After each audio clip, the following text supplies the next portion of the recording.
कर लेता हूं किस जोन से फॉर्म भरें। तो फॉर्म भरने के लिए ये वो क्वेश्चंस हैं जो मैं देख पा रहा था, आपके क्वेश्चंस अधिकतर बच्चों के यही हैं कि किस जोन से फॉर्म भरें। तो भाई जोन देखो, मैंने आपको अगर बोलो कि सर आपने जोन नहीं बताया, तो मैंने एक ये लिस्ट दिखाई थी आपको। इस लिस्ट में ये भी बता दिया था कि कौन सा डेंजर जोन है, एक वीडियो बनाया है प्रॉपर एनालिसिस करके, ठीक है। और उस वीडियो में ये बताया है कि आप इसमें भर सकते हो। पिछले बार ये कट ऑफ गई थी, वो सारी कट ऑफ मैंने आपको दिखा दी, कैटेगरी वाइज दिखा दी, पिछली बार की वैकेंसीज की तुलना कर दी और अब की वैकेंसी की तुलना कर दी। तो भाई इससे आप बहुत कुछ आइडिया ले सकते हो, और ये शेयर भी किया था मैंने व्हाट्सएप चैनल पर, ठीक है। तो इसको कुल मिलाकर के, और ये जो गलती हुई थी उसमें वो आज भी यहाँ बराबर है हमारी पीडीएफ में। ये 32,438 वैकेंसी थी, 8 पहले भी फालतू लगा था और आज भी फालतू लगा है, ठीक है। तो कुल मिला के कि भाई ये आप जो है इस चीज को अपना देख सकते हो कि आप कहां कहां कौन से डेंजर जोन में इस फॉर्म को भरोगे, कौन से में नहीं भरोगे, ठीक है। तो अगर आपको वीडियो देखनी है, मुझसे ही सुनना है, तो फिर उस वीडियो को देख लीजिएगा, क्योंकि ये फिर बहुत बड़ी वीडियो सिर्फ इस टॉपिक पे नहीं कर सकता मैं। तो मैं अब आपको बोलूं कि अगर आपको ये है कि नहीं मैं कहीं भी नौकरी कर लूंगा, मुझे नौकरी चाहिए, मैं पढ़ने में वीक हूं, तो आप कोई से भी जोन में चले जाएं जो मैंने उस वीडियो में बताए हैं, ठीक है, या इस कट ऑफ के आइडिया से जो आपको सही जोन लगता है। क्योंकि कंपैरिजन में 2-3 चीजें चाहिए। पिछली बार वैकेंसी कितनी थी उस जोन में, अब की बार कितनी है, पिछली बार कट ऑफ क्या थी, अब की बार की तो कोई बता ही नहीं सकता, ठीक है। तो उस हिसाब से हम बहुत आराम से चयन कर सकते हैं। तो वो सारी चीजें मैंने एक साथ इकट्ठी करके आपको दे दी हैं। तो किस जोन से फॉर्म भरें, तो जोन आप चुनेंगे। पर मैं आपसे एक बात बोलता हूं कि आप अपने जोन से फॉर्म क्यों नहीं भरते, आप इस पे भी कोशिश करें। आप कहते हो कि सर अपने जोन में वैकेंसी कम है, मैं कह रहा हूं पहले 1 लाख थी, अब 32,000 है, टोटल ही कम है, ओवरऑल ही कम है, तो अपने जोन में कहां से ज्यादा हो जाएंगी। हाँ, 1-2 जोन में पिछले बार के कंपैरिजन में उतनी कम नहीं हुई हैं, किसी जोन में बहुत ज्यादा कम हो गई हैं। पर आप एक बात बताओ कि यार ग्रुप डी में अधिकतर बच्चे वो जाते हैं जो लोअर मिडिल क्लास से हैं या गरीब बच्चे हैं, वो जाते हैं। अब आपको मैं जोन बता दूं कि भाई आप जो है कर्नाटक में जोन है आपका बेंगलुरु।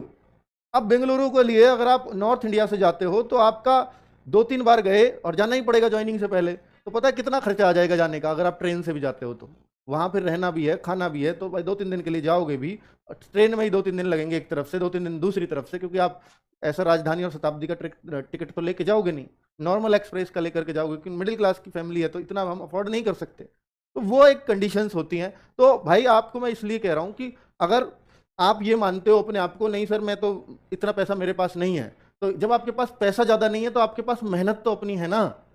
तो आप अपने जोन में भर के अपने घर में एग्जाम दो, अपने घर में फिजिकल दो, अपने घर में सब कुछ करो, ज्वाइनिंग करो। एक तो ज्वाइनिंग के बाद की टेंशन खत्म कि आप अपने घर में नौकरी कर रहे हो, आपको कुछ सोचना ही नहीं। और अगर आपको मान लो कल को बेंगलुरु में ज्वाइनिंग मिल भी गई, तमिलनाडु में ज्वाइनिंग मिल भी गई, तो आप एक बात बताओ कि आप इतनी कम सैलरी में सर्वाइव कैसे करोगे, है ना। मान लो यहाँ 30-35 हजार आज की डेट में मिलते हैं, चलो पे कमीशन आ जाएगा तो तब तो थोड़ी सी राहत हो जाएगी कि 8th पे कमीशन लॉन्च हो चुका है, जिसमें सैलरी आराम से आपकी 45-50 हजार बन जाएगी। लेकिन आज की डेट में वो 30-35 हजार ही है, तो सर्वाइव करना मुश्किल होगा दूसरे जोन में।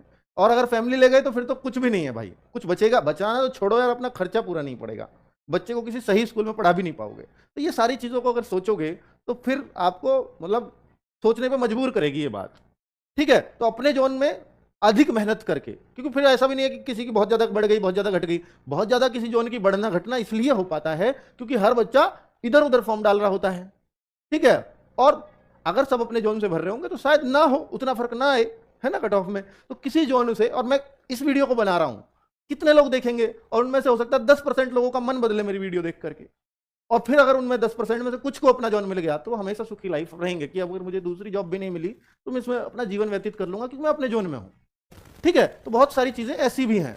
तो किस जोन से फॉर्म भरे, मेरी रिकमेंडेशन है कि आप अपने जोन से भर दीजिए, ठीक है।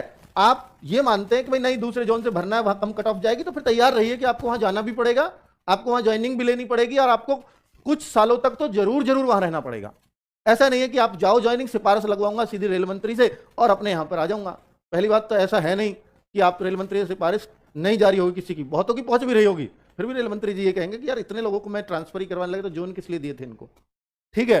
रेल मंत्री तक भी पहुंच जाते हैं लोग, ऐसी बात नहीं है, किसी ना किसी का जुगाड़ वहां तक भी निकलता है। अब हालांकि प्रधानमंत्री तक तो मैं नहीं कहूंगा, पर वहां तक रेल मंत्री तक बातें पहुंचती हैं, मैं बता रहा हूं आपको, ठीक है। आपका नहीं, आज आप ये कह रहे हो सर मेरे एमएलए से बहुत तगड़ी सिफारिश है, मेरी अपने एमपी से बहुत तगड़ी सिफारिश है, वो तो करवा ही देंगे। भाई एमपी एमएलए छोड़ो, मैं सीधा रेल मंत्री की बात कर रहा हूं। तो इसलिए एमपी एमएलए के ऊपर मत उछलो कि आपकी उनसे अच्छी जान पहचान और आप करा लोगे, नहीं, पॉसिबल ही नहीं है, ठीक है। तो कुल मिलाकर के देखो, इसका एक टाइम पीरियड होता है, मैं आगे बताऊंगा वो कितना टाइम तो आपको वहां बिताना ही पड़ेगा। पहले जान लो कि एग्जाम और फिजिकल किस जोन में होंगे। एग्जाम और फिजिकल जो होंगे वो आपके उसी जोन में होंगे। देखिए एग्जाम तो होगा जो आपने होम जोन है, जहां से आपने फॉर्म डाला है, home zone, home zone. Exam तो इसमें हो जाएगा, सबसे पहले एग्जाम ही है, इसके लिए आपको इधर उधर ना भागना पड़े, रेलवे ने ये काम अच्छा कर रखा है, तो आपके प्रेजेंट एड्रेस के हिसाब से वो दे दिया जाएगा। बाकी फिजिकल, फिजिकल उसी जोन में होगा जहां पर आपको ने चुना है, यानी चुने हुए जोन में, जोन में, चुने हुए जोन में। चलो अब ये बात करें, और एक बार जोन चुन लिया तो ये चेंज भी नहीं हो सकता करेक्शन के टाइम पे। अभी मुझे मतलब देखा है तो, और कुछ नोटिफिकेशन वो पढ़ोगे तो उसमें जोन को चेंज भी नहीं कर सकते आप, जोन जो भर गया वो डन, ठीक है। और जिसने अब भर लिया, अब क्या हो सर हमने तो भर दिया, अब टेंशन मत लो, बहुत सोच के ही भरा होगा आपने, अब मेहनत करो बस। जिन्होंने नहीं भरा है उनके लिए मैं एक सलाह भी दी है कि वो इसलिए नहीं भर पा रहे कि मैं कौन से में भरूं, तो मैं उनको सलाह दे रहा हूं कि आप अपने में भरो। बहुत सारे बच्चे पता पीछे के लिए क्यों बचे हुए हैं इसमें, कि बाद में कुछ फॉर्म का डेटा आ जाएगा कि किस जोन में कितने फॉर्म हो गए, मैं उस हिसाब से भरूंगा। तो इसका मतलब वो अपने जोन में तो भरने की नहीं सोच रहे, वो दूसरे जोन में भरने की सोच रहे हैं, इसलिए मुझे ये वीडियो लेके आना पड़ा। और भाई अगर आप यूट्यूब के डेटा से या व्हाट्सएप यूनिवर्सिटी के डेटा से अगर आप ये करना चाहते हो कि मैं उसके हिसाब से उस पर रिलाई कर लूं, तो अभी यूट्यूब के डेटा बिल्कुल भी ऐसे नहीं है कि जो ऑथेंटिक है, ऑथेंटिक डेटा नहीं है, अभी रेलवे ने जारी नहीं किया किस जोन में कितने फॉर्म भरे गए हैं। तो आप ऐसे ही कुछ भी यकीन मत करो। ओटीपी प्रॉब्लम आ रही, देखो आनी शुरू हो गई बहुत सारे बच्चों की प्रॉब्लम, और ये आएगी क्योंकि अब बहुत सारे बच्चे फॉर्म भर रहे हैं, तो ओटीपी प्रॉब्लम आ रही है। तो फिर इसका एक ही तरीका है कि आप जो है, पहली बात तो आधार कार्ड वही होना चाहिए, आधार कार्ड में आपका वो मोबाइल नंबर रजिस्टर्ड है या नहीं है, ये जरूर देख लेना।